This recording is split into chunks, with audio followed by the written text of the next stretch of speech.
بسم اللہ الرحمن الرحیم۔ ڈاکٹر عمار خان ناصر صاحب کے ساتھ براہ راست سوال و جواب کی نشست کا آغاز ہوا چاہتا ہے۔ آپ ان سے براہ راست سوال پوچھ سکتے ہیں۔ سب سے پہلے ابرار صاحب سے گزارش ہے کہ وہ اپنا سوال پوچھ سکتے ہیں۔ ابرار صاحب۔ جی السلام علیکم ورحمۃ اللہ۔ وعلیکم السلام ورحمۃ اللہ۔ جی آپ فرمائیے۔ جی سر، میرا سوال تھا کہ غامدی صاحب قرآن کو قطعی مانتے ہیں، لیکن ابھی حال ہی میں ایک اعتراض میری نظروں سے گزرا، وہ یہ تھا کہ اگر غامدی صاحب قرآن کو قطعی مانتے ہیں تو پھر وہ اپنے استاد امین حسن اصلاحی صاحب سے بہت سے معاملات کے اندر اختلاف کیوں کرتے ہیں؟ نزول مسیح کے حوالے سے، پردے کے حوالے سے۔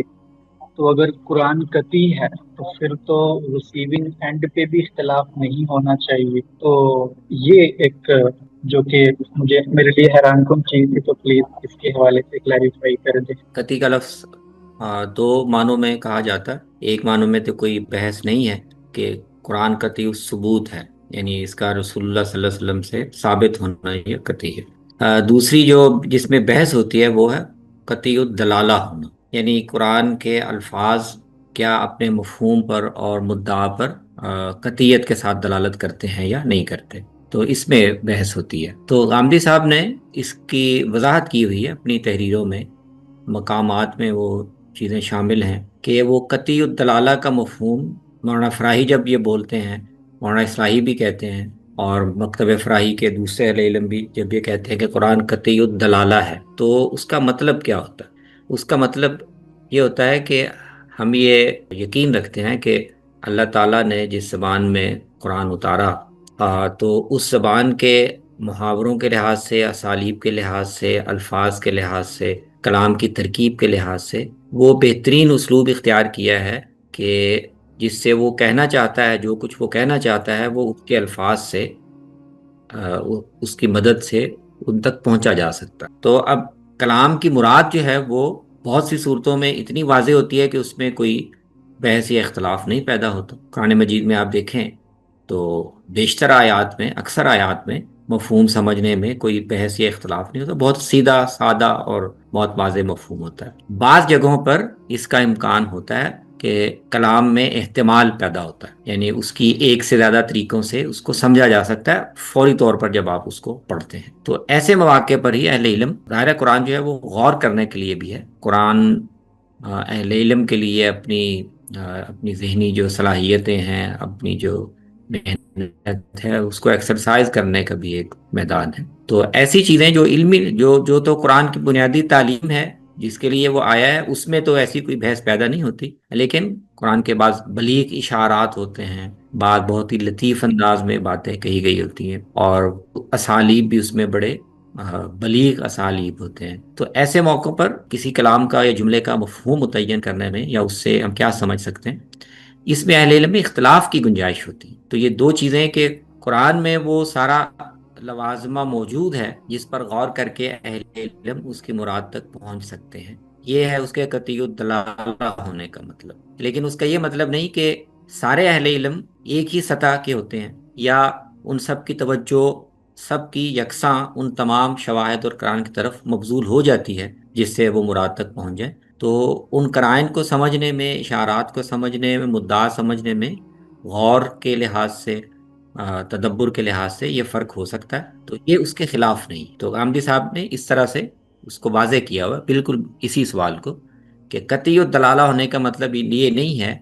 کہ بعض موقعوں پر قرائن، اشارات، دلائل کو سمجھنے میں اہل علم کا آپس میں اختلاف نہ ہو، وہ اختلاف ہو سکتا ہے، لیکن جہاں بھی اختلاف ہوگا تو کوئی بھی صاحب علم یہ نہیں کہے گا کہ اچھا چونکہ اختلاف ہو گیا ہے تو اب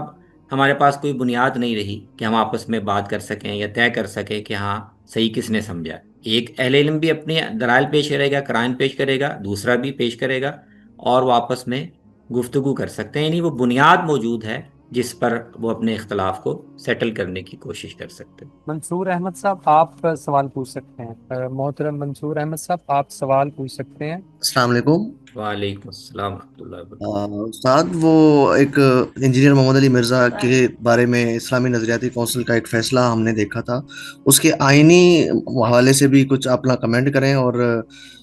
اس کے جو مذہبی یا دینی پہلو ہیں اس کے اوپر بھی بتائیں وہ کہ کیا یہ فتویٰ ٹھیک تھا؟ نہیں، اس فتوے پہ تو کافی میرے خیال میں گفتگو ہو گئی ہے، وہ مجھے میرے سامنے نہیں ہے کہ کسی بھی سنجیدہ صاحب علم نے اس کی تائید کی ہو۔ کونسل کا جو آئینی دائرہ اختیار ہے اس حوالے سے بھی، اور جو انہوں نے اس میں استدلال پیش کیا ہے اس حوالے سے بھی، وہ بہت ہی کمزور بات انہوں نے کہی ہے۔ اس معاملے میں دخل دینے کی ان کو ضرورت نہیں تھی، عدالت کا معاملہ ہے، عدالت جیسے باقی مقدمات میں تحقیق کر کے مراد پوچھ کے طے کر سکتی ہے، اس معاملے میں بھی کر سکتی تھی۔ یہ تو اس کو خواہ مخواہ پولیٹیسائز کرنے کی کوشش کی گئی ہے ایک آئینی ادارے کو، میرے خیال میں ان کو ایسا نہیں کرنا چاہیے تھا۔ اسی ذیل میں انجینئر صاحب کی جو عبارت بھی سوشل میڈیا پہ گردش کر رہی ہے، اس کے بھی اوپر کمنٹ کر دیں کہ کیا وہ گستاخی کے زمرے میں آتی ہے؟ نہیں، وہ آپ کہہ سکتے ہیں کہ اسلوب غیر محتاط ہے، اس کو ذرا بہتر اسلوب میں کہا جا سکتا تھا، لیکن کسی کی بات نقل کرنا جو کفریہ ہو، یہ تو ظاہر کفر نہیں ہے، نہ ہی ان کا یا کوئی بھی آدمی جو اس کو بیان کرے گا اس کا ارادہ یہ ہو سکتا ہے کہ وہ اس کو تائید کے لیے نقل کرے، نعوذ باللہ۔ جزاک اللہ۔ بہت شکریہ ہمایوں کامران صاحب، آپ اپنا سوال پوچھیں۔ جی السلام علیکم عمار صاحب۔ وعلیکم السلام۔ اچھا، میرا سوال اس سلسلے میں ہے کہ غامدی صاحب کا اصرار ہے کہ قرآن مجید خود مکتفی ہے، یعنی کہ وہ اپنی بات واضح طریقے سے بیان کرتا ہے جو کہ کسی بھی انسان کے لیے سمجھنے کے لیے وہ کافی ہوتی ہے۔ تو لیکن اس کے باوجود وہ یہ بھی تسلیم کرتے ہیں کہ جو ہمارے پاس احادیث یا روایات موجود ہیں وہ قرآن مجید کے ہی کسی حکم کی تبیین یا توضیح کر رہی ہوتی ہیں جو کہ اس کے لیے مددگار بھی ہیں۔ اور اسی طریقے سے وہ یہ بھی کہتے ہیں کہ اللہ تعالیٰ کے رسول صلی اللہ علیہ وآلہ وسلم وہ دین کے پہلے نہیں آخری پیغمبر ہے، یعنی کہ وہ پوری کا پورا تسلسل ہے دین کا، اس روایت کا جہاں سے پورے کے پورے دین کو سمجھا جا سکتا ہے، اور سنت مقدم بھی ہوتی ہے بسا اوقات قرآن مجید پر۔ اگر یہ ساری چیزیں درست ہیں تو مجھے یہ احساس ہوتا ہے کہ یہ دونوں باتیں کنٹراڈکٹ کر رہی ہیں، یعنی کہ قرآن مجید خود مکتفی نہیں ہے، اس کو سمجھنے کے لیے وہ روایات جو ہمارے لیے تبیین یا توضیح کا ذریعہ بن رہی ہیں، تو اس سے تو یہ پتہ چلتا ہے کہ خارج سے مدد ضروری ہے، اس کے بغیر قرآن مجید کے کچھ احکامات سمجھنے میں دقت ہو سکتی ہے یا انسان مشکل میں آ سکتا ہے، جس کا مطلب یہ ہوگا بألفاظ دیگر کہ وہ خود مکتفی نہیں رہا۔ تو یہ دو باتیں بظاہر مجھے کانٹراڈکٹ لگتی ہیں ایک دوسری چیزوں کے، تو آپ اس کو کیسے دیکھتے ہیں؟ ہاں، اصل میں یہ جو آپ نے تعبیر اختیار کی ہے نا، سب سے پہلے تو یہ دیکھنا چاہیے کہ کیا یہ تعبیر اس مکتب فکر میں حامدی صاحب نے یا کسی نے بھی اختیار کی ہے خود مکتفی ہونے کی؟ یہ تعبیر تو وہ اختیار نہیں کرتے، اور جس مفہوم میں آپ کہہ رہے ہیں، جو پہلو آپ واضح کر رہے ہیں، ظاہر ہے اس لحاظ سے خود مکتفی نہیں ہے قرآن۔ جب وہ یہ بتا رہے ہیں کہ یہ دین کی آخری کتاب ہے، اس کا مطلب ہے کہ آپ کو اس کے تعلیم کو سمجھنے کے لیے اس پوری دینی روایت کو، اس کے جو بھی ماخذ میسر ہیں وہ آپ کے پاس ہونی چاہیے، پھر تاریخ کا پس منظر آپ کے سامنے ہونا چاہیے، پھر جن حالات میں وہ نازل ہو رہا ہے ان حالات کا، ان تاریخی واقعات کا علم آپ کے پاس ہونا چاہیے۔ تو اس کا مطلب یہ ہے کہ ان معنوں میں تو قرآن خود مکتفی نہیں ہے کہ آپ کو قرآن اس کا ٹیکسٹ سمجھنے یا اس کے مصداقات سمجھنے یا اشارات سمجھنے کے لیے ٹیکسٹ سے باہر کسی چیز کا علم ہی نہیں ہونا چاہیے، اس مفہوم میں تو وہ نہیں کہہ رہے۔ دوسری جو بات ہے کہ اس میں جو احکام بیان ہوئے ہیں ان احکام سے آگے اگر کوئی علت پر مبنی یا ان کی حکمت پر مبنی یا ان کی جو حکم کی روح ہے اس پر مبنی کوئی استنباط کرنا ہے یا اس کی توسیع کرنی ہے یا اس کا اطلاق کرنا ہے، تو یہ تو اس کے فہم سے متعلق ہے، یعنی حکم جتنا دیا گیا، جتنی جس الفاظ میں جو براہ راست بیان کرنا مقصود تھا اس میں تو قرآن واضح ہے، اس میں کوئی سمجھنے میں کوئی مسئلہ نہیں ہے کہ اتنی بات جو قرآن کہنا چاہ رہا ہے وہ کیا اس سے سمجھ میں آ رہی ہے کہ نہیں آ رہی۔ لیکن اب اس حکم سے آگے اس کی علت سمجھ کر آپ نے توسیع کرنی ہے، اس پر عمل کرتے ہوئے آپ نے جو عقلی قیود اس میں مضمر ہیں اور شریعت کے دوسرے احکام سے سمجھ میں آتی ہیں ان کا آپ نے ان کو اپلائی کرنا ہے۔ تو اس مفہوم میں ظاہر ہے جب نبی صلی اللہ علیہ وسلم نے ان احکام پر عمل کیا، ان کی آگے توسیع کی، اور اطلاق کرتے ہوئے ان ساری قیود اور شرائط کی وضاحت فرمائی. تو یہ اس پہلو سے بھی یہ کہنا کہ یہاں تو خود مکتفی کی بحث نہیں پیدا ہوتی. یہاں تو یہ کہا جائے گا کہ قرآن کے اندر اس کی علت میں، اس کے اشارات میں یا حکم کی روح میں وہ چیزیں مضمر تھیں، ان کو سمجھنے کا کام پیغمبر نے کیا ہے اور ان کو اپنے اس میں واضح کر دیا. تو اس مفہوم میں بھی یہ نہیں کہا جاتا کہ قرآن اپنے سارے اطلاقات، اپنی ساری توصیات اور جتنی بھی قیود اور شرائط ہیں وہ ساری خود لفظوں میں اس طرح بیان کر دیتا ہے کہ پیغمبر کے فہم کی یا مجتہدین کے فہم کی ضرورت پیش نہیں آتی. تو دونوں معنوں میں یعنی پس منظر کی چیزیں جو ہمارے پاس ہونی چاہیے ٹیکسٹ کو سمجھنے کے لیے وہ بھی ہونی چاہیے، اور کلام سے یا جو تعلیم دی گئی ہے اس سے آگے اس نے توسیع کیسے پانا ہے، اس کے آگے ایکسٹینڈ کیسے ہوگا، اس کے لیے جو فہم بروئے کار لانے کی ضرورت ہے وہ بھی لانا پڑے گا. لفظوں میں اتنی ہی بات بیان ہوئی ہے جو کہ لفظوں میں بیان کرنا مقصود تھی. تو وہ صرف یہ کہتے ہیں کہ اگر آپ پس منظر کی چیزوں کو ملحوظ رکھیں، زبان کا صحیح علم آپ کے پاس ہو، اس کے نظم کو آپ ملحوظ رکھیں، تو پھر آپ کو قرآن کی کوئی ایسی مراد متعین نہیں کرنی چاہیے، نہ کرنے کی اجازت ہونی چاہیے جس کو اس کے الفاظ قبول نہ کریں. تو وہ حاکمیت کی بات کرتے ہیں، یعنی قرآن کے الفاظ حاکم ہوں گے. باہر سے آپ کو جو بھی انفارمیشن ملتی ہے متن کو سمجھنے کے لیے، ان کو اس سے آپ ضرور فائدہ اٹھائیں، اس سے ضرور مدد لیں، لیکن حاکم قرآن کے الفاظ ہوں گے. اگر وہ قرآن کے الفاظ سے ٹکرا رہی ہے بات، یا قرآن کے الفاظ اس کو قبول نہیں کرتے، تو پھر ہم اس باہر کی انفارمیشن کو یا ان معلومات کو ہم قبول نہیں کریں گے. تو میرے خیال میں اس طرح ہے ان کی تعبیر کی. جی واضح ہو گیا. میں بس ایک وضاحت کرنا چاہتا ہوں، یہ جو خود مکتفی کا جو لفظ ہے یہ میرا ہے، یہ غامدی صاحب کے اپنی زبان سے یہ صادر نہیں ہوا. لیکن میں نے یہ کیوں کہا، اس کی وجہ یہ ہے کہ غامدی صاحب ایک ویڈیو میں یہ کہہ رہے تھے کہ کوئی ایک موضوع تھا جس کے اوپر انہوں نے اس کی وضاحت کی کہ قرآن مجید کو سمجھنے کے لیے مجھے کبھی بھی باہر سے یا خارج سے کسی چیز کی ڈپینڈنسی نہیں ہوئی. یہ ان کا نقطہ نظر، جس کو میں نے یہ سمجھا کہ یہی مطلب ہے اس کا کہ یہ خود مکتفی ہے قرآن مجید.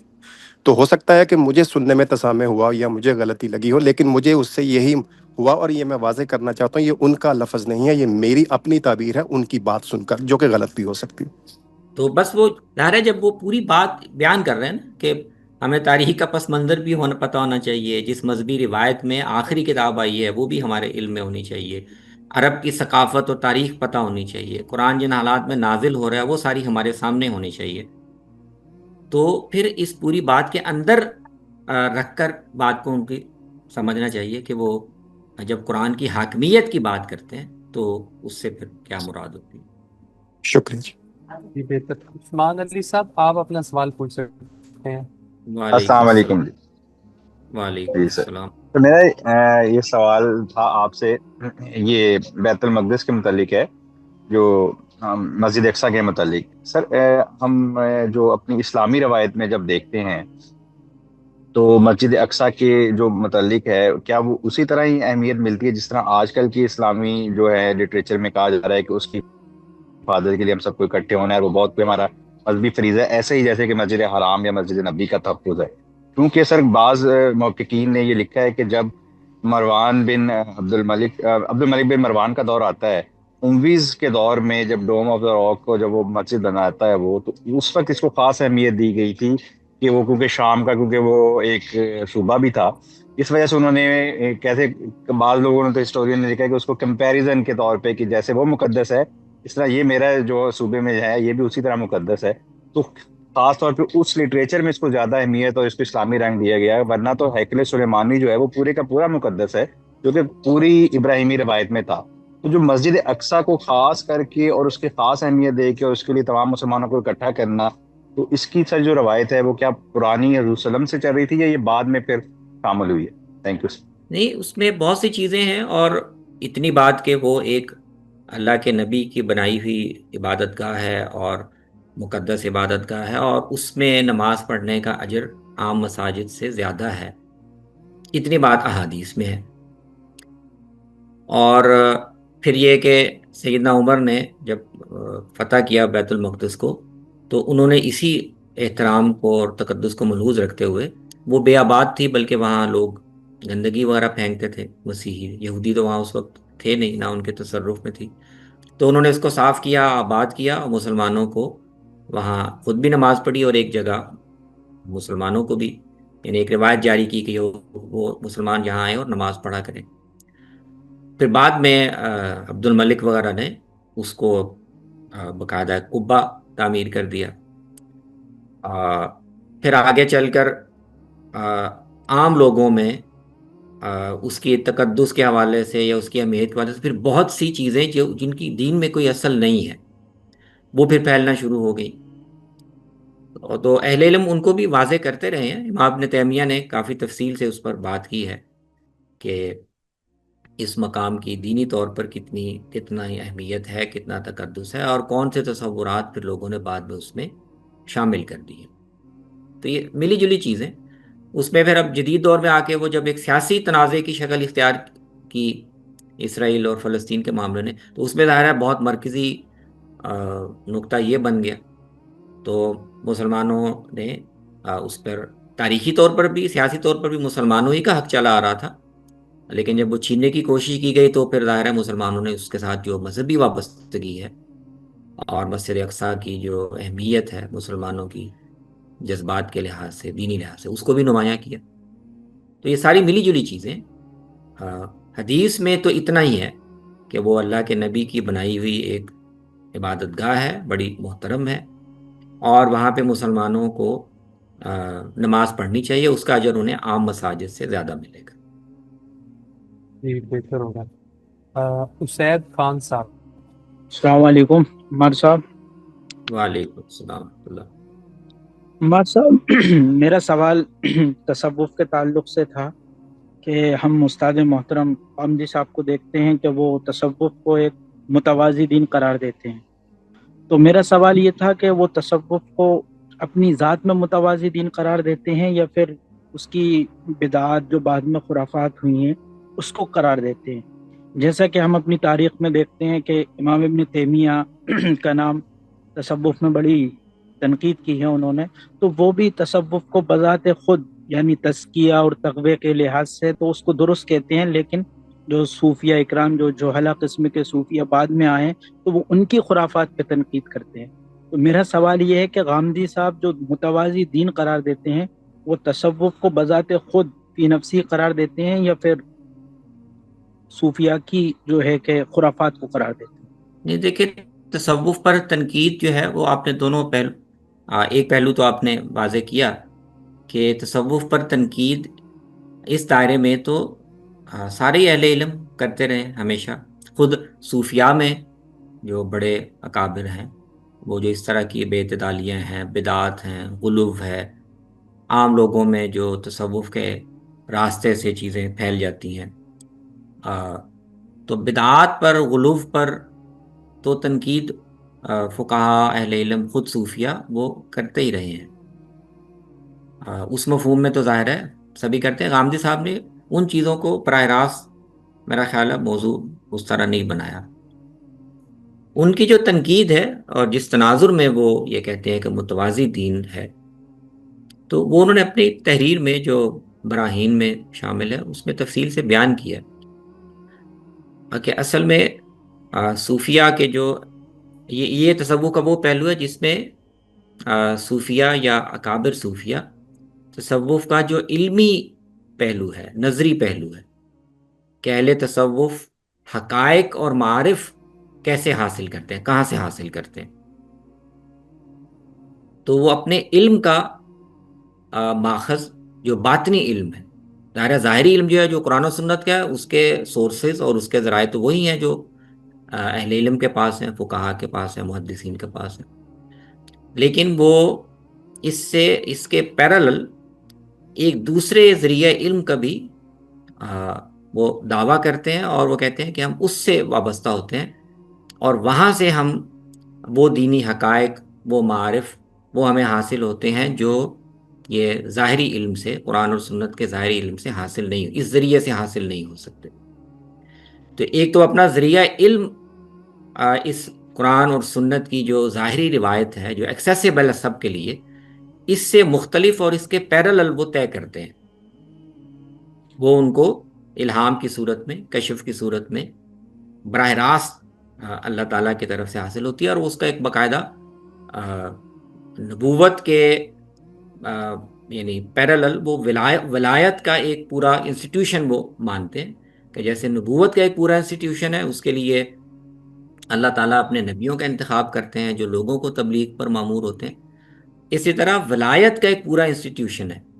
اور وہ ہمیشہ سے رہا ہے، اب بھی ہے، اور اس کے لیے بھی اللہ تعالیٰ اپنے کچھ نیک بندوں کو باقاعدہ اسی طرح منتخب کرتے ہیں جیسے انبیاء کو کرتے ہیں، اور ان کی پھر اس ذریعہ علم سے رہنمائی کرتے ہیں اور ان پر حقائق اور معارف کھولتے ہیں۔ تو بنیادی چیز یہ ہے کہ اس مفہوم میں تصوف ایک متوازی دین آپ چلیں نہ کہیں، لیکن وہ خود ایک متوازی اور ایک مستقل ذریعہ علم پر کھڑی روایت ہے۔ اس کے تحت پھر جب وہ دینی حقائق کی تعبیر کرتے ہیں تو گاندھی صاحب نے یہاں سے تنقید کی ہے کہ ہمارے دین میں جو بنیادی عقائد ہیں، توحید کا کیا مطلب ہے، نبوت کا کیا مطلب ہے، اور یہ چیزیں، تو صوفیہ کی تعبیر پھر ان کے حوالے سے، توحید کے حوالے سے اور نبوت اور رسالت کے حوالے سے اور دوسری چیزوں کے حوالے سے، وہ پھر اپنے باطنی علم کی بنیاد پر جو تعبیر کرتے ہیں، اس کے جو مدارج بیان کرتے ہیں، اس کا سورس بھی ان کا علمی ہوتا ہے۔ وہ قرآن اور سنت کا جو ظاہری علم ہے، جو متن پہ مبنی ہے،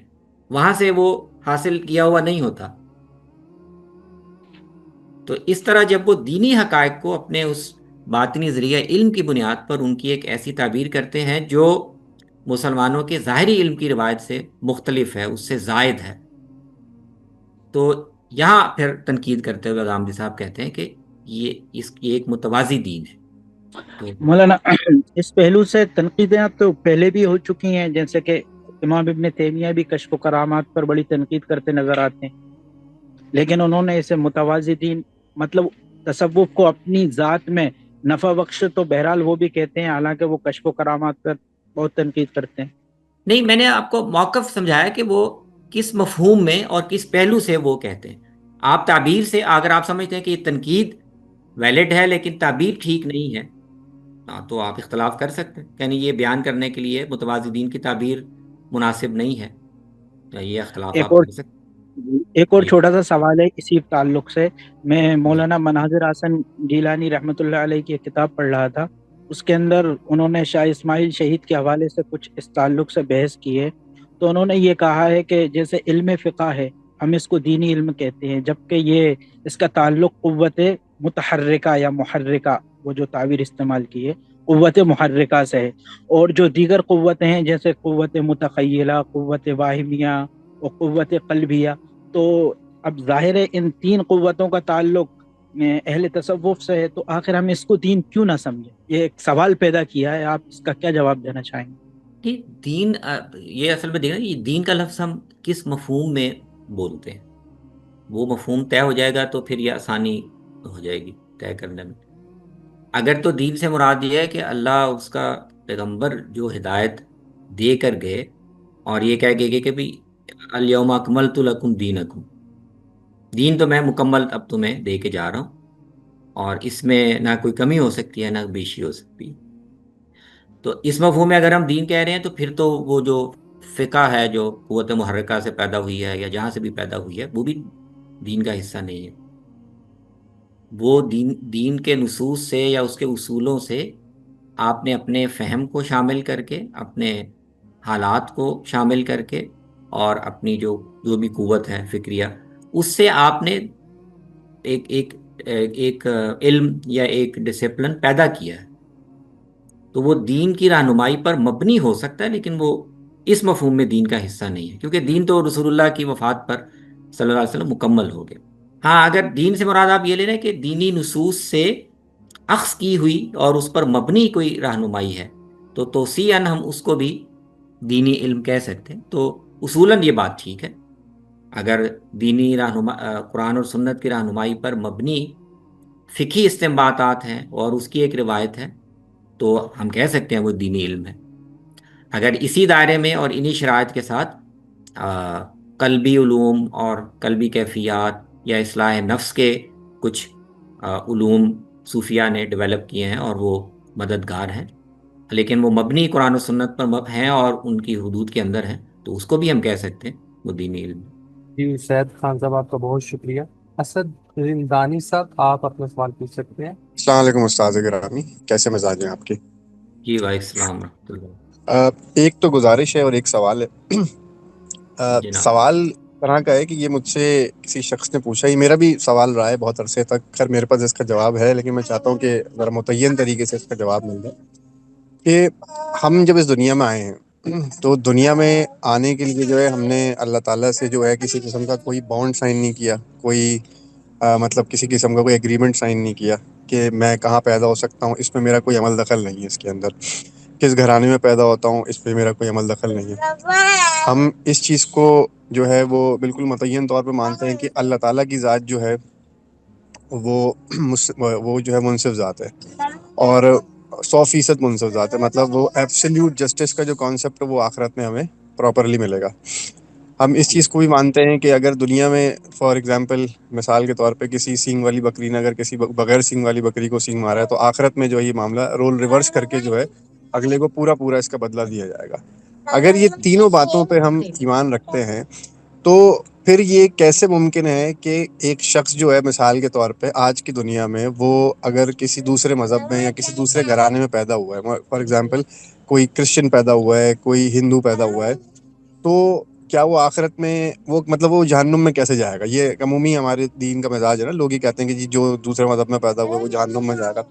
تو اس میں ایک بڑا سوال یہ پیدا ہوتا ہے، اس آرگیومنٹ کے دو لیورز ہیں نا. اگر آپ یہ کہتے ہیں کہ وہ جہنم میں جائے گا تو پھر وہ شخص آخرت میں استغاثہ لے کے کھڑا ہو سکتا ہے اپنے رب کے آگے کہ یا اللہ، اگلے کے پاس تو پریولیج تھا، اور اگر جو ہے وہ اگر پریولیج ہے اور پھر بھی میں جہنم میں جا رہا ہوں تو ایبسلیوٹ جسٹس تو پھر پریویل نہیں ہو سکتا، مطلب ایبسلیوٹ جسٹس تو قائم نہیں ہو سکتا.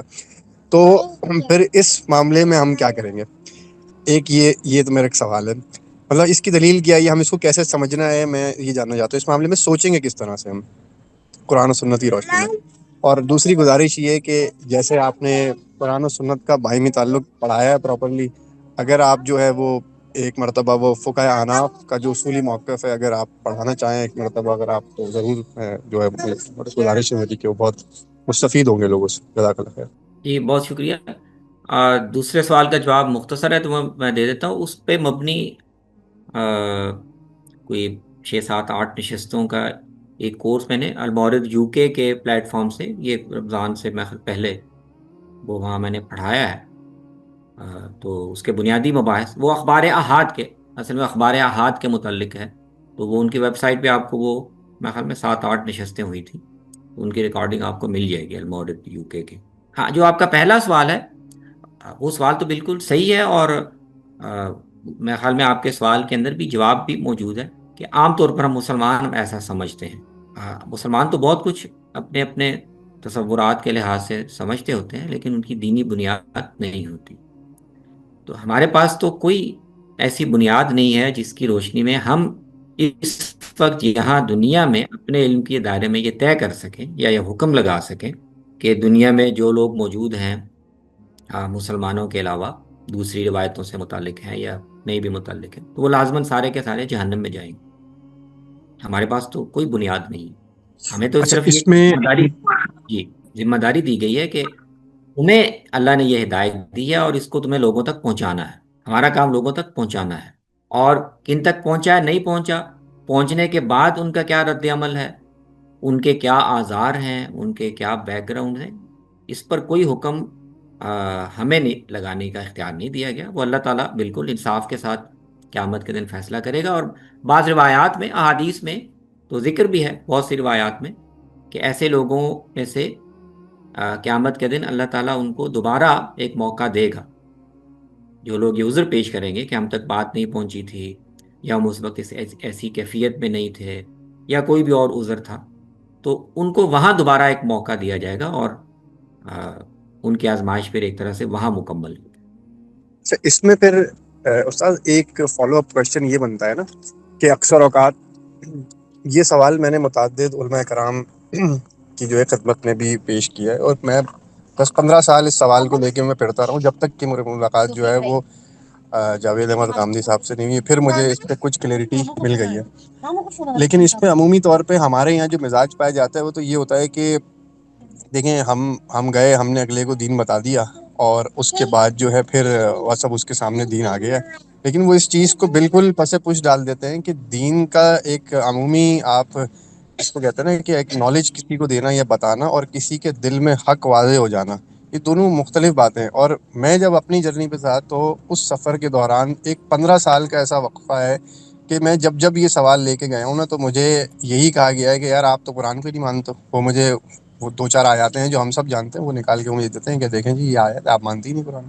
میں کہ یار عقل، علم و عقل کی روشنی میں اگر آپ اس چیز کو دیکھتے ہیں، دل قبول نہیں کرتا کہ ایک ایسا شخص جو ہے جس کو مطلب کبھی مذہب سے دلچسپی نہیں رہی، لیکن وہ بہت اچھے کام کرتا ہے سارے دن، لیکن وہ پھر بھی آخرت میں جہنم میں جائے گا۔ جی تو ٹھیک ہے، یہ اس میں میرے خیال میں تو کسی سے پوچھنے کی کہ وہ کون جہنم میں جائے گا یا نہیں جائے گا، اس سوال کی بھی ضرورت نہیں ہے، کیونکہ یہ میری یا کسی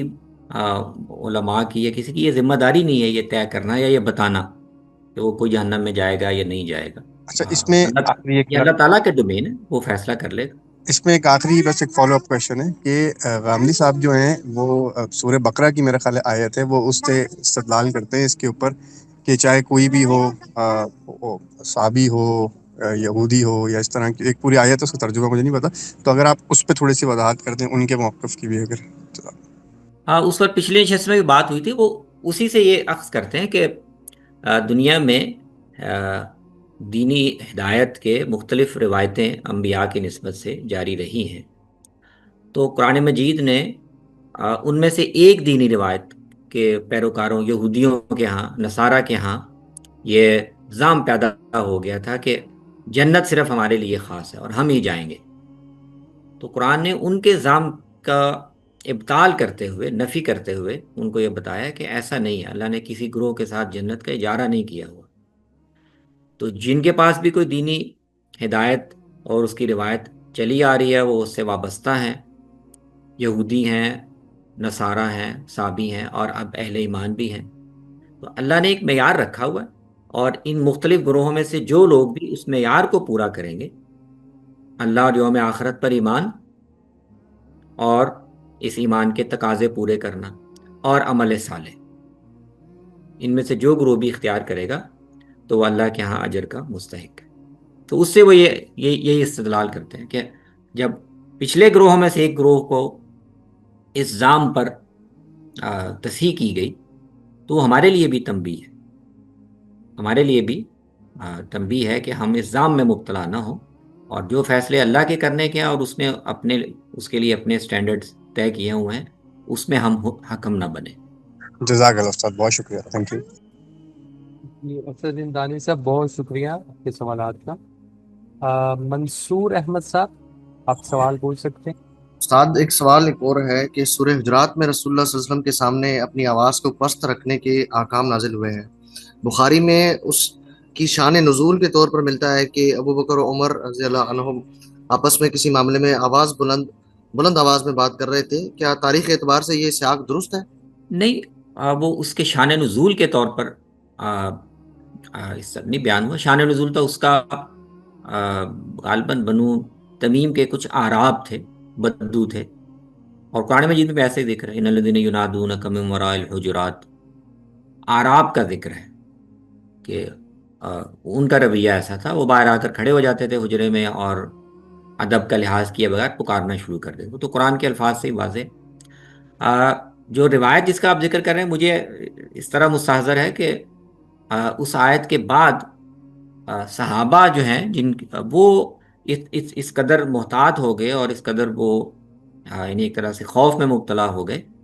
کہ وہ یعنی معمول کے لحاظ سے بھی ان کے لیے بات کرنا یہ مشکل ہو گیا۔ تو اس پر پھر ان کو وضاحت کی گئی کہ یہ مقصود نہیں ہے کہ نیچرلی بات کرتے ہوئے آپ کی آواز ویسے ہی اگر بلند ہے جیسے سیدنا عمر کی ہے تو وہ حضور صلی اللہ علیہ وسلم کی بات سے اونچی نہ ہو جائے، یہ مطلوب نہیں ہے۔ مطلب یہ ہے کہ آپ کے ساتھ بات کرتے ہوئے آپ کے مقابلے میں اپنی بات کو اسرٹ کرنے کا انداز ایسا نہیں ہونا چاہیے کہ اس سے آپ کی بات پر کسی دوسرے کی بات جو ہے وہ غالب ہوتی ہوئی یا اس پر یعنی آپ کی بات اس کے نیچے دبتی ہوئی دکھائی دے۔ تو مجھے اس طرح سے یاد ہے وہ۔ ٹھیک، جزاک اللہ۔ جی بہت شکریہ۔ اسحاق صاحب آپ سوال پوچھ سکتے ہیں۔ السلام علیکم ماخان صاحب۔ وعلیکم السلام ورحمۃ اللہ وبرکاتہ۔ جی میں ایک تو جو پہلے سوال سے بات آئی نا کہ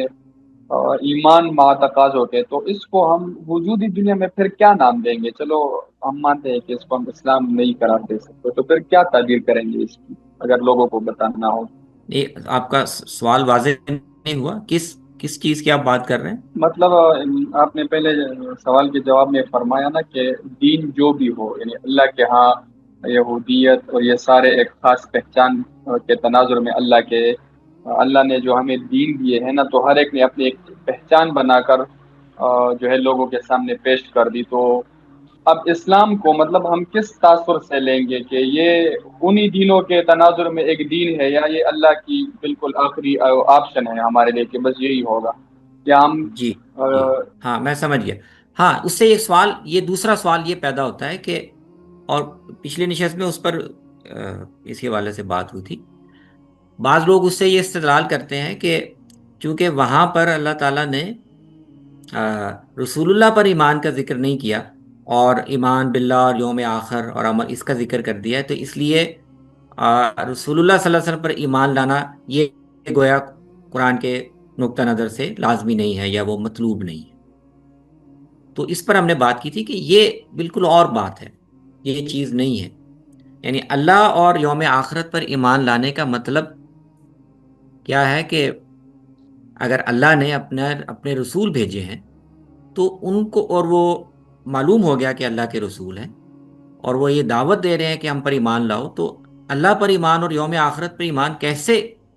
سچا ہو سکتا ہے اگر ہم اللہ کے رسولوں کو جھٹلائیں؟ تو اللہ کے سارے نبیوں کو بغیر تفریق کے ماننا اور ان پر ایمان لانا، یہ اس ایمان باللہ اور یوم آخرت کا تقاضا ہے۔ تو وہاں پر اللہ نے ایک اصولی بات بیان کی ہے کہ اللہ اور آخرت پر ایمان، چونکہ وہ ان سارے گروہوں میں مشترک یہی چیز ہے نا، تو معیار اللہ کے نزدیک ہے اللہ کو ماننا ہے اور عمل صالح کرنا ہے، اور اللہ پر ایمان کے جتنے بھی تقاضے ہیں جن میں اللہ کے رسولوں پر ایمان لانا لازم شامل ہے، وہ پورا کیے بغیر ایمان باللہ اصل میں پورا نہیں ہو سکتا۔ تو اگر اللہ کا کوئی پیغمبر آیا ہے اور ان میں سے کوئی بھی گروہ وہ یہ جانتے ہوئے کہ اللہ کا پیغمبر ہے اس پر ایمان نہیں لاتا، تو وہ اپنے دعوے میں جھوٹا۔ تو اس لیے اس آیت سے یہ اخذ کرنا کہ رسولوں پر ایمان بالکل مطلوب نہیں، یا یہ کہ یہ گروہ اب اللہ کا آخری پیغمبر مبعوث ہوا، ان کے سامنے آیا، ان کی دعوت ان تک پہنچی اور وہ اس پر ایمان کے مخاطب نہیں ہے، جبکہ وہ رسول یہ کہہ رہا ہے کہ میں تم سب کی طرف مبعوث ہوا ہوں، مجھ پر ایمان لاؤ، تو اس تکذیب کے بعد اور اللہ کے رسول کو جھٹلانے کے بعد وہ اصل میں اپنے دعوے میں جھوٹے ہو جاتے ہیں، ان کا یہ دعویٰ اللہ کے ہاں قبول نہیں ہوگا۔ تو اس طرح سے اس آیت کو ہم جی ٹھیک ہے، لیکن جناب میرا جو بنیادی اس پر سوال ہے وہ یہ ہے کہ اس کو ہم پھر نام کیا دیں گے؟ مطلب یہ جو ایمان مع تقاضوں کے، اس کو ہم خارجی دنیا میں نام کیا دیں گے؟ اگر اسلام کے علاوہ کیا نام دیں گے؟ نہیں، اس وقت یا تو اسلام ہی نام دیں گے؟ اللہ نے اپنی جو آخری ہدایت ایمان اور عمل صالح کی پوری تفصیل کے ساتھ رسول اللہ صلی اللہ علیہ وسلم کو دے کر بھیج دی ہے، اور جس کا نام اسلام رکھا گیا ہے، تو یہ اسلام ہی اس کا نام ہے، ہم اسلام ہی کہیں گے۔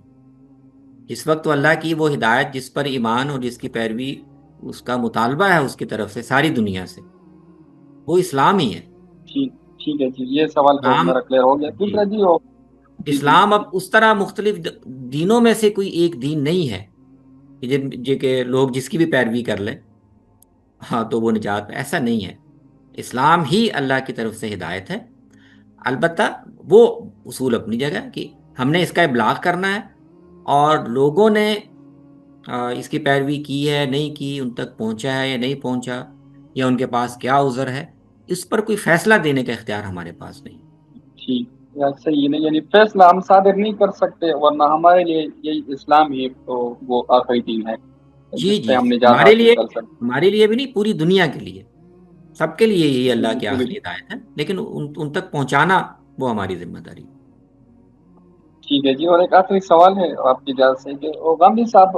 جو ہے وہ جب بھی قرآن میں مختلف ادیان کی بات آتی ہے تو ان میں تشبیہ وہ پھر جو ہمارے اہل سنت کی جماعتیں ہیں نا ان کے ساتھ دیتے ہیں۔ البیان میں بارہا میں نے یہ نوٹ کیا ہے کہ یہودی نصرانی میں وہ پھر دیوبندی اور بریلوی، تو کیا یہ وہی شدت پسندی والا رویہ نہیں ہے جو ہم عام طور پہ روایتی علماء سے گلا کرتے ہیں؟ نہیں، مجھے پوری بات واضح نہیں ہوئی، وہ کیا کیا مثال دیتے ہیں کہ جی یہ وہ جو فرقہ بندی پیدا ہوئی؟ اچھا اچھا، نہیں، جی وہ یہ کہتے ہیں البیان میں وہ اکثر فرماتے ہیں ان کے دروس میں کہ جو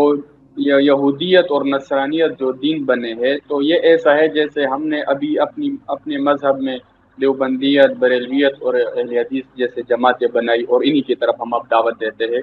تو عیسائی اور یہودی بھی بالکل اسی طرح وہ کر دیتے ہیں۔ تو کیا یہ تھوڑا سا وہ شدت والا رویہ نہیں ہے؟ کیونکہ یہ تو پھر بھی برحق ہے جو بھی ہو، اور وہ تو بالکل ناحق ہے ابھی، تو ہاں ان میں ہاں، توازن۔ جی جی ٹھیک ٹھیک ہے، میں سمجھ گیا سوال۔ نہیں دیکھیں، اصل میں جی جب آپ مماثلت یا مشابہت بیان کرتے ہیں نا تو اس میں کئی پہلو ہو سکتے ہیں۔ تو اگر تو مشابہت اس پہلو سے آپ بیان کریں کہ جیسے یہودی اور نصرانی دین وہ الگ الگ دین ہیں اور وہ صحیح دین سے ہٹے ہوئے گمراہ گروہ ہیں، اس معنی میں مماثلت آپ دیں جو مسلمانوں کے اندر مختلف مکاتب فکر ہیں یا فرقے بن گئے ہیں لیکن جو ایک دوسرے کو مسلمان بھی مانتے ہیں، تو پھر تو ظاہر ہے یہ مماثلت صحیح نہیں ہے۔ لیکن مماثلت یا مشابہت اس پہلو سے اگر ہو کہ یہ فرقے بھی اصلاً جو اختلاف جب پیدا ہوا، ابتدا ہوئی، تو اس میں وہ اس نتیجے تک، یہ اس انجام تک کیسے پہنچے، اسی فرقہ وارانہ رویہ اختیار کرنے کی وجہ سے انجام یہاں تک پہنچا۔ تو اگر مسلمانوں میں بھی وہ جو وحدت ہے دین کی، اس کے بجائے یہ الگ الگ شناختیں یہ اتنی اہمیت بن جائیں کہ ہم ان کو دین کے طور پر بیان کرنا اور لوگوں کو اس سے وابستہ کرنا شروع کر دیں، تو یہ اپنی شناخت کے لحاظ سے یعنی اس طرح کی چیز ہے۔ اور یہ اگر خدا نخواستہ حالات، یہ تو ہماری امت پہ بڑا کرم ہے اللہ کا، قرآن محفوظ ہے، سنت محفوظ ہے، ایک دینی روایت چلی آ رہی ہے جو اس طرح کے اختلافات کو ہاتھ سے نکلنے نہیں دیتی، ورنہ اگر تاریخی حالات میں یہی چیزیں اگر مختوش ہو جائیں تو یہی فرقے ان کے اندر وہ فرقہ بندی میں وہ جراثیم موجود ہیں کہ وہ الگ الگ ٹھیک، مذاہب کی شکل اختیار کر لیں۔ تو اس مفہوم میں مجھے میرا خیال ہوتا ہے کہ وہ بات کہہ رہے۔ ٹھیک، شکریہ جی، بہت شکریہ ڈاکٹر صاحب۔ جی بہت شکریہ آپ کے سوال پوچھنے کا۔ غریب نواز صاحب آپ سوال پوچھ سکتے ہیں۔ جی اچھا فرمائیے۔ سر، میرے دو بنیادی سوالات ہیں۔ اول تو آج مجھے بہت مسرت محسوس ہو رہی ہے کہ آپ سے مخاطب ہوں۔ آپ کی کتابیں پڑھنے کا تو موقع ملا ہے لیکن مخاطبت کا کبھی طرف حاصل نہیں ہوا۔ تو دو سوال یہ ہیں کہ غامدی صاحب کے ہاں یہ تصور پایا جاتا ہے کہ فقہ کو دین سے الگ کر دینا ہی بہتر ہے۔ اب مسئلہ یہ ہے کہ ہمارے ہاں جو درجہ اجتہاد کو پہنچے ہوئے لوگ ہیں وہ یہ کہتے ہیں کہ ہم نے جو رائے قائم کی ہے وہ قرآن کی فلاں آیت کو سامنے رکھ کر قائم کی ہے، تو میں کیسے اس کو دین سے الگ ماننے کو تیار ہو جاؤں؟ اب میں یہ کہتا ہوں کہ دیکھیں جی، آپ نے تو اس آیت کی روشنی میں سمجھنے کی کوشش کی ہے، یہ آپ کی رائے ہے، آپ جس کو ہم فقہ میں داخل کر دیتے ہیں وہ کہتے ہیں نہیں میں اس کو دین سمجھتا ہوں۔ تو ہمارے پاس کون سا ایسا پرنسپل ہے، کون سا ایسا میٹر ہے کہ اس کو رکھ کے ہم بتا دیں کہ بھائی یہ فقہ ہے اس کو الگ کر دیں، اور یہ ہے دین اس کو الگ کر دیں؟ یعنی جو فقہی منہاج کے لوگ ہیں وہ تو کہتے ہیں کہ ہم نے اسی دین کے جو بنیادی پرنسپل ہیں ان کو سامنے رکھ کے رائے قائم کی ہے، تو آپ اس کو الگ تفریق کر کے الگ نہیں کر سکتے۔ دوسرا میرا سوال یہ ہے کہ میں قرآن کی تلاوت کر رہا تھا، سورۃ الانبیاء خاص طور پہ جب مطالعہ کر رہا تھا تو اس وقت میرے ذہن میں پیدا ہوا، ہمارے ہاں دو مکاتب فکر ہیں، ایک تشیع مکتب فکر ہے اور اہل تصنن، عموماً یہی ہے۔ ان دونوں میں یہ تصور رائج رہا ہے کہ انبیاء مافوق البشر شخصیت ہیں، شخصیات ہوتی ہیں، یعنی اہل تشیعوں کے ہاں تو بہت زیادہ مبالغہ ہو گیا، ان کے ہاں آئمہ بھی کوئی ایسی چیز ہے کہ ان کا کوئی مقابلہ تو کیا، ان کی تشخیص بھی نہیں ہو سکتی کیا چیز ہے، ان کو پڑھیں تو پتہ ہی نہیں لگتا کہ وہ ہے کیا چیز، فرشتے سے بھی کراس ہو گئے، آخر وہ عرش تک پہنچ گئے۔ بہرحال یہ دیوبندی مکتب فکر جو اہل تسنن میں آتے ہیں، ان کے ہاں بھی کسی حد تک انبیاء کی بشریت کے ساتھ بھی یہ نظریہ رہا ہے کہ وہ کوئی مافوق چیز ہیں، ماورا چیزیں ہیں، یعنی جس طرح اہل تصوف کے ہاں ہے کہ حقیقت محمدیہ کا تصور ہے وہی دیوبندی ہے، لیکن وہ نبی کو ماورا اور مافوق البشر مان رہے۔ اور دوسری جانب ہم دیکھتے ہیں کہ مکتبہ دیوبند میں ایسے لوگ بھی ہیں جو نبی کو بشر مانتے ہیں، لیکن ایک تصور کسی نہ کسی حد تک یہ پایا جاتا ہے کہ یہ شخصیات مافوق البشر ہیں یا ماورا ہیں۔ تو قرآن یہ کہتا ہے، جب مخاطبین سے اللہ کا مکالمہ ہو رہا تھا تو قرآن یہ کہہ رہا ہے کہ ان کو بھی اسی طرح کا جسم دیا گیا تھا، یہ بھی کھانا کھاتے تھے، اور آخر میں وہ کہتا ہے کہ وما کانوا خالدین، یہ ہمیشہ رہنے والے نہیں تھے، یعنی بالکل اسی جگہ لا کے کھڑا کر دیا جس جگہ ایک عام انسان ہوتا ہے، یعنی وہ بھی مرنے کے بعد مٹ جانے والی چیز ہے۔ تو اب یہ جو ہمارے یہاں تصور ہے کہ قبر پہ جائیں تو مردہ آپ کو پہچان لیتا ہے، حضور صلی اللہ علیہ وسلم فیض اور نظر کرتے رہتے ہیں آپ کے اوپر، حقیقت محمدیہ کا سلسلہ، جب وہ ہمیشہ کے لیے رہنے والی شخصیات ہی نہیں ہیں، ان کا اس دنیا سے تعلق ہی ختم ہو گیا، تو ہم کس طرح متعین کریں کہ ان کا اب اس دنیا سے اٹھ جانے کے بعد ہمارے ساتھ کیا تعلق رہ گیا ہے رابطے کے لحاظ سے، کیا ان کی مداخلت اب بھی یہاں موجود ہے اس دنیا میں، یعنی وہ جو مافوق ٹھیک ہے، شخصیات ہیں اس لحاظ سے۔ تو یہ دونوں کیٹیگوریکلی سوال ہیں میرے، ان کو ذرا واضح کر دیجیے گا، بہت شکریہ۔ جو آپ کا پہلا سوال ہے نا، دیکھیں اس میں بات تھیوریٹیکلی یا سمجھنے کی حد تک تو کوئی ایسی پیچیدگی نہیں ہے کہ فقہ میں توسیع اور استنباط کے اصول پر آپ کوئی حکم اخذ کریں تو اس کو دینی سمجھنا اور اس کو ایک دینی حکم کے طور پر اس پہ عمل کرنا، اس پہ کوئی یعنی اعتراض نہیں کیا جا سکتا، لیکن یہ فرق ملحوظ رکھنا ضروری ہے کہ یہ جو بھی توسیع ہے یا استنباط ہے یا اس اصول کو اطلاق دیا ہے اور اس کو ایک دینی اصول کے طور پر ہم نے اخذ کیا، وہ ہم نے بہرحال اپنے استنباط اور اجتہاد سے کیا، تو اگر وہ انسانی میرا یا کسی فقیہ کا یا مجتہد کا استنباط یا اس کی توسیع یا اس کا فہم وہ اس بنیاد پر کہ وہ کسی دینی نص سے ماخوذ ہے، وہ بھی اگر دین میں شامل ہونا شروع ہو جائے اس کو آپ کر دیں، تو پھر اصل میں اکملت لکم دینکم کا کیا مطلب ہے؟ پھر تو کوئی حد، پھر تو اصل میں دین مسلسل تکمیل پذیر ہے، کوئی حد آپ نہیں لگا سکتے، تو یہ بڑی خطرناک چیز ہے۔ اس لیے اس فرق کو قائم رکھنا یہ لازم ہے، آپ اس کو دینی حکم کے طور پر سمجھیں، عمل کریں،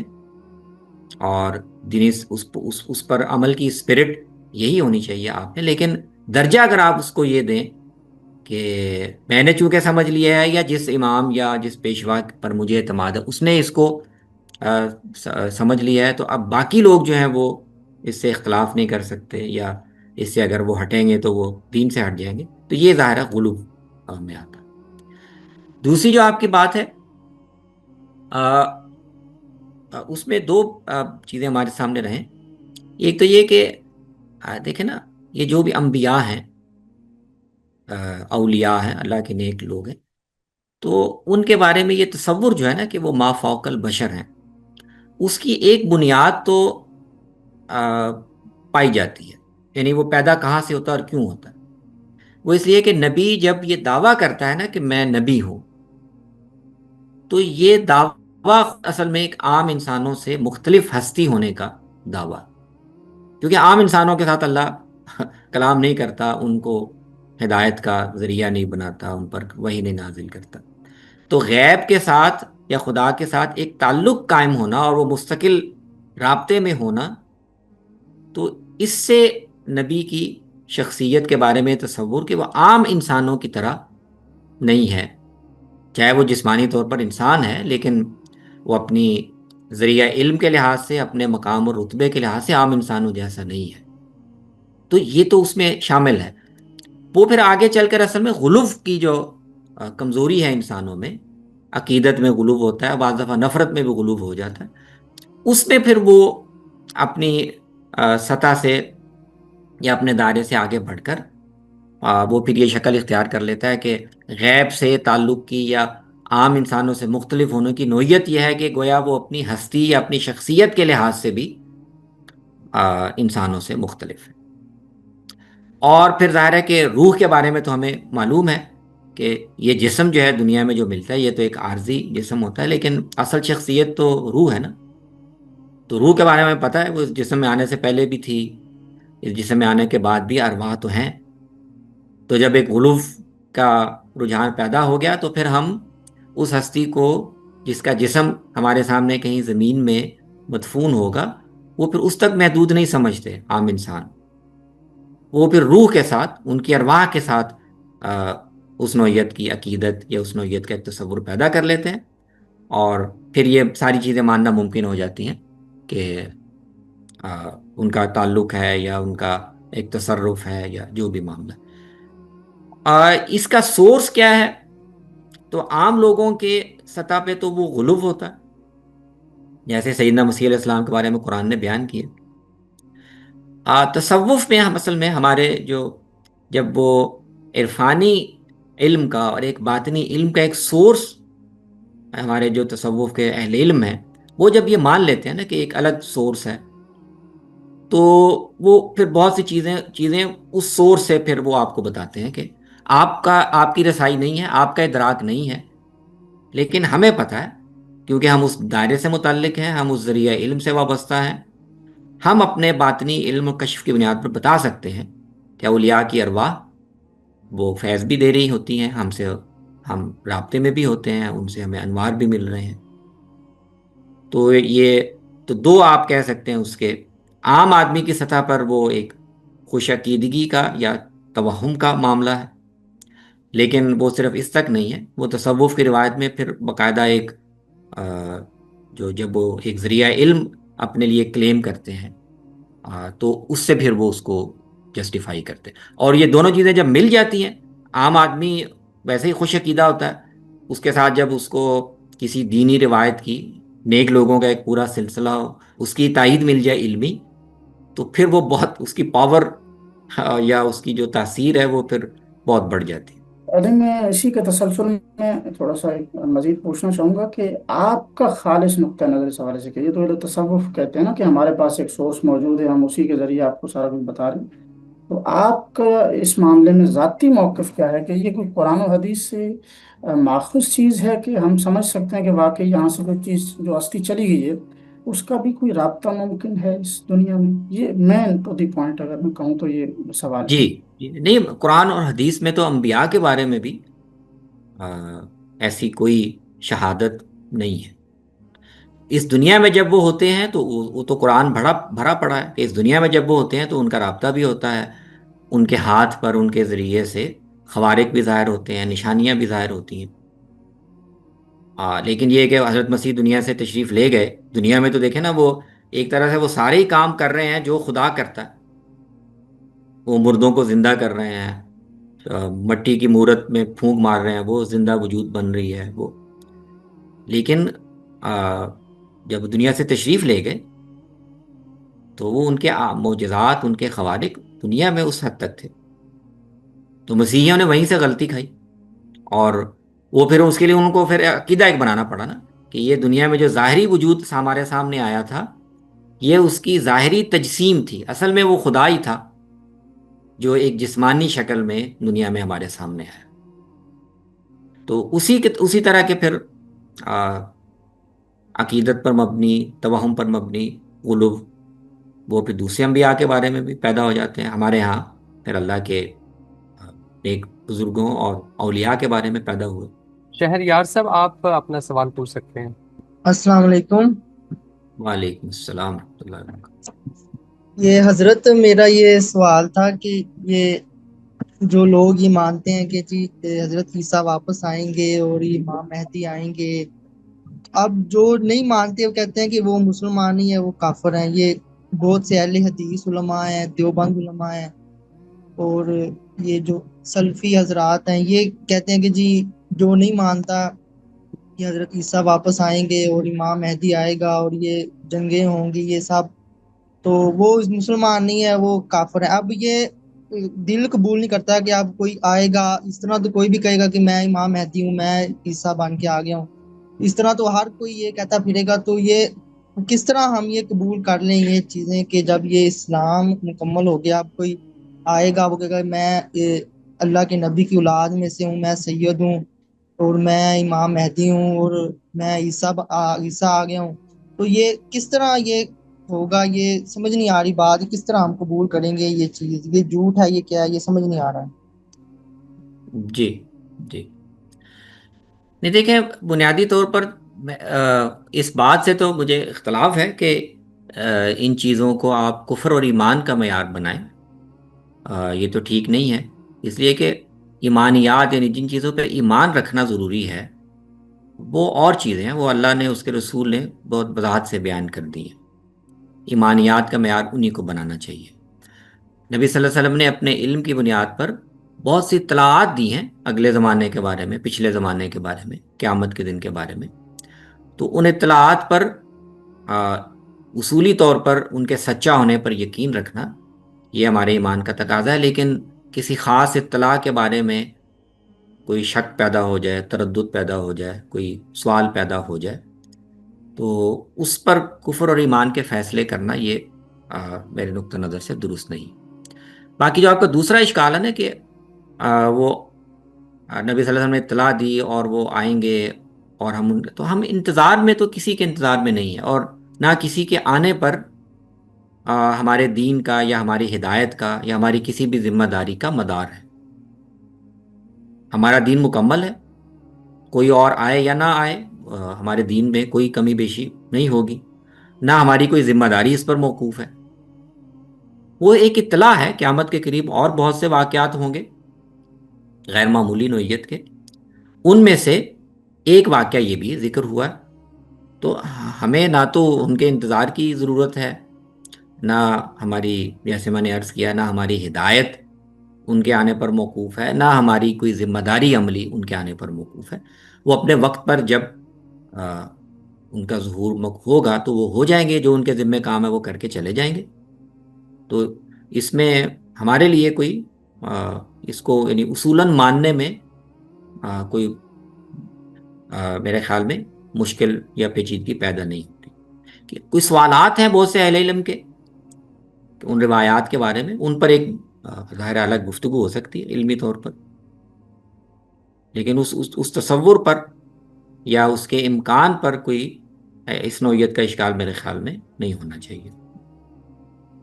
جی میرا ایک اور سوال تھا کہ آج کل میں غلام احمد پرویز صاحب کو سن رہا ہوں، ان کا جو قرآن کا ترجمہ وہ تفسیر ہے، وہ زیادہ نا عقل میں بات آتی ہے، ذرا سمجھ آتی ہے۔ باقی جو مودودی صاحب اور یہ باقی جو علماء کرام نے یہ جو ترجمہ کیا ہے، وہ لگتا ہے جیسے کہ پڑیوں کی کہانیاں ہیں یہ، یعنی کہ اس طرح کی باتیں سمجھ نہیں آتی۔ کہ میرا یہ سائنس کا میرا پس منظر ہے اور انگلش لٹریچر بھی میں نے پڑھا ہوا ہے، تو میں نے غامدی صاحب کا بھی سنا ہے۔ میں پہلے دیوبند تھا، وہاں سے میں نے حفظ بھی کیا، پھر بریلوی ہوا، پھر دیوبند، پھر اہل حدیث، پھر سلفی، پھر یہ غامدی صاحب یوٹیوب پہ سنا تو کچھ ہدایت ملی، کچھ چیزیں واضح ہوئیں، اور اب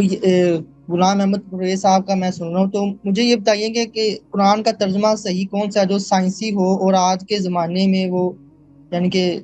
مطابقت رکھتا ہو، آج کے جو جدید ٹیکنالوجی کا دور ہے، ایسا کوئی ترجمہ یا تفسیر کیوں نہیں آتا جی کہ نوجوان نسل سمجھے؟ جی آپ نے پچھلے دفعہ بھی سوال کیا تھا، اور اس پہ میرے خیال میں کس وقت زیادہ تفصیل سے بات کرنے کی ضرورت ہے۔ میرے خیال میں آپ کا یہ جو توقع ہے یا مطالبہ یہ ٹھیک نہیں ہے۔ قرآن کا ترجمہ سائنسی ترجمہ کرنے کی ضرورت بھی نہیں ہے، اور اس کا سائنسی سے مراد یہ ہے کہ آج ہم جن سائنسی حقیقتوں سے واقف ہیں ان کی روشنی میں قرآن کی آیتوں کا مفہوم یا مطلب یا ترجمہ بیان کرنا یہ علمی طور پر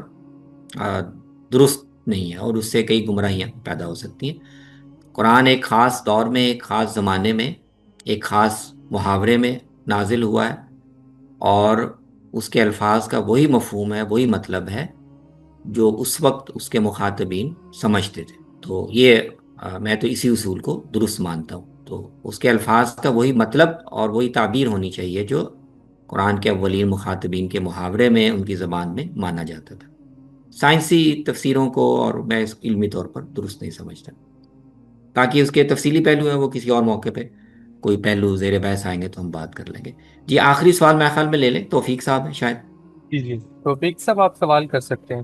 السلام علیکم ورحمۃ اللہ وبرکاتہ. سر وعلیکم السلام ورحمۃ اللہ وبرکاتہ. سب سے پہلے تو اللہ رب العزت کی بارگاہ میں دعا یہ ہے کہ ہم مبتدی طالب علم کا سایہ آپ جیسے علماء کرام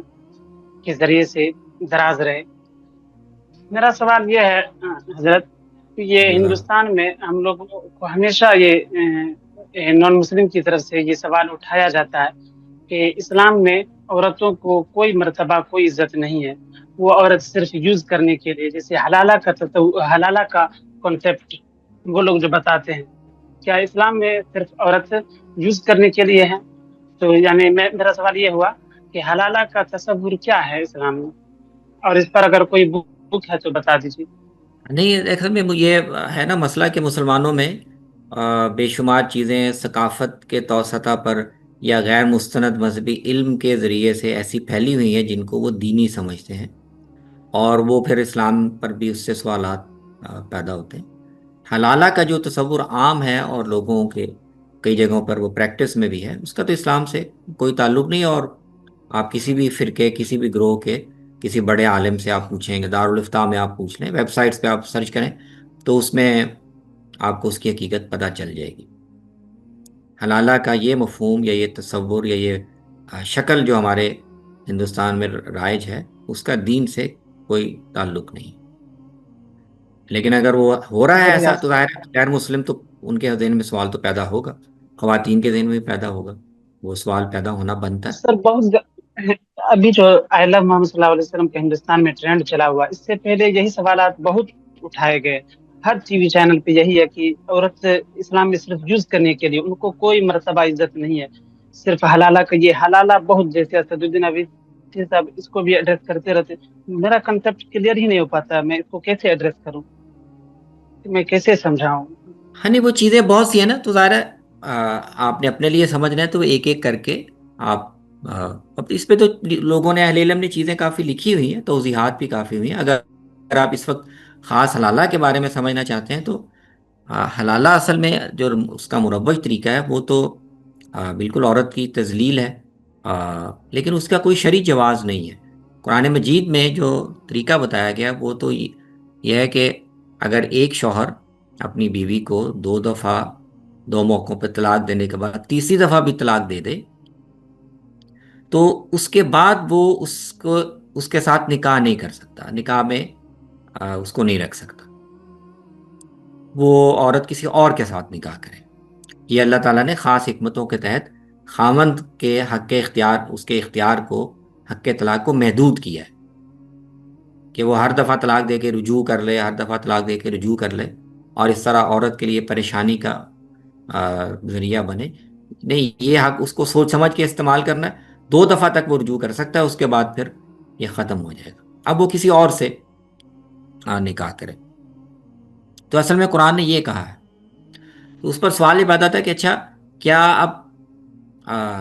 فرض کریں اس سے بھی طلاق ہو گئی, یا وہ عورت وہ شوہر فوت ہو گیا, تو کیا یہ پابندی جو اللہ نے لگائی تھی کہ اب وہ اس شوہر کے پہلے شوہر کے ساتھ نہیں رہ سکتی, یہ ہمیشہ کے لیے ہے یا یہ ختم بھی ہو سکتی ہے؟ تو اس کا اللہ تعالیٰ نے یہ جواب دیا ہے کہ فرض کریں کہ دوسرے شوہر سے بھی اس کو طلاق ہو گئی یا وہ فوت ہو گیا, اب اگر وہ پہلے شوہر کی طرف راغب ہے اور دوبارہ وہ رضامندی سے نکاح کرنا چاہتے ہیں تو کر سکتے. تو قرآن نے یہ شکل بتائی. اس کو لوگوں نے ہمارے یہاں یہ بنا لیا ہے کہ اچھا پہلے شوہر سے نکاح کے لیے عارضی طور پر اور وقتی طور پر بیوی کا کسی سے نکاح کروایا جائے اور پھر اس سے طلاق لے کر دوبارہ, یہ تو بالکل حرام ہے اور شریعت میں اس کی بالکل اجازت نہیں.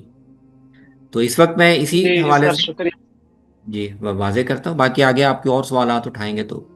جی فرمائیے. اس پر سر کوئی بک ہے جس کو پڑھ کے ہم بتا سکتے ہیں اس کو اچھی طرح سے اور سمجھا سکتے ہیں کہ یہ کانسیپٹ نہیں ہے اسلام میں؟ نہیں چلے اس وقت متعین کتاب کے ذہن میں نہیں آ رہے, لیکن اس پہ تو بہت سے اہل علم نے, یہ تو عام سوال ہے اور بہت سے اہل علم نے اس کی وضاحت کی ہوئی. آپ اگر انٹرنیٹ پہ بھی سرچ کر لیں، گوگل کر لیں اسلام میں حلالہ کا تصور یا حقیقت، تو آپ کو بہت سی چیزیں مل جائیں گی. جی توفیق صاحب بہت شکریہ. بہت سارے احباب کے چیٹ میں کویسچنس ہیں، وہ ہم انشاءاللہ نیکسٹ ٹائم ان کو دیکھیں گے، اور بھی بہت سارے لوگ ہیں جو سوال پوچھنا چاہیں گے. انشاءاللہ آپ سے اگلی نشست میں ملاقات ہو. چلیں، بہت شکریہ. فی امان اللہ. انشاءاللہ. السلام. جی، اللہ حافظ. السلام علیکم و رحمۃ اللہ وبرکاتہ.